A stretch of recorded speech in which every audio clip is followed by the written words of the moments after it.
তোমার ওইটা তোমার কি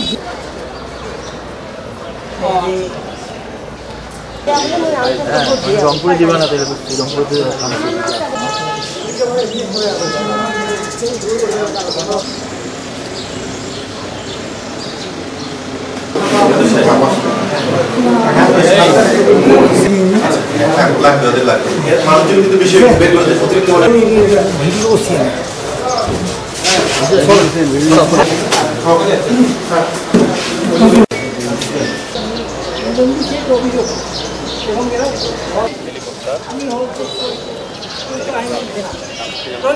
আসলে এটা আধা ঘন্টা এখন থেকে আধা ঘন্টা আগের ঘটনা।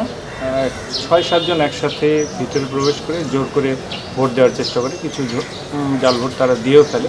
দেওয়ার পরে আইনশৃঙ্খলা রক্ষাকারী যে লোকজন আছে তাদেরকে ভেতর থেকে জানালে তাদেরকে দৌড়ে 2 জনকে ধরা যায় আর বাকিরা দৌড়ে পালিয়ে যায়। এই ঘটনার সাথে এখানে যারা ছিলেন তারা বলেন যে আমাদের এখানকার যিনি সাংসদ আছেন তার ভাই ছিলেন, তিনি এটার সাথে আছেন এমনটা স্থানীয়রা বলেন। এটা এখন এখানে জুডিশিয়াল ম্যাজিস্ট্রেট আসছেন, উনি তদন্ত করে দেখবেন, যাচাই করে দেখবেন, দেখে উনি আইনানুগ যে ব্যবস্থা হয় সেটা নেবেন। এখনই কোনোটাই বলতে পারছি না, আসলে এটা যাচাই বাছাই করে দেখবেন তারপরে সেটা বলা যাবে। আচ্ছা, এখানে বিচারক আছেন, এর আগে আরও একজন বিচারক আসছেন, তারা যাচাই বাছাই করতে দেখবেন। নগদে 500 টাকা বা তার বেশি পেমেন্টে পেতে পারেন ঢাকায় জমিসহ 20 কোটি টাকার পুরস্কার।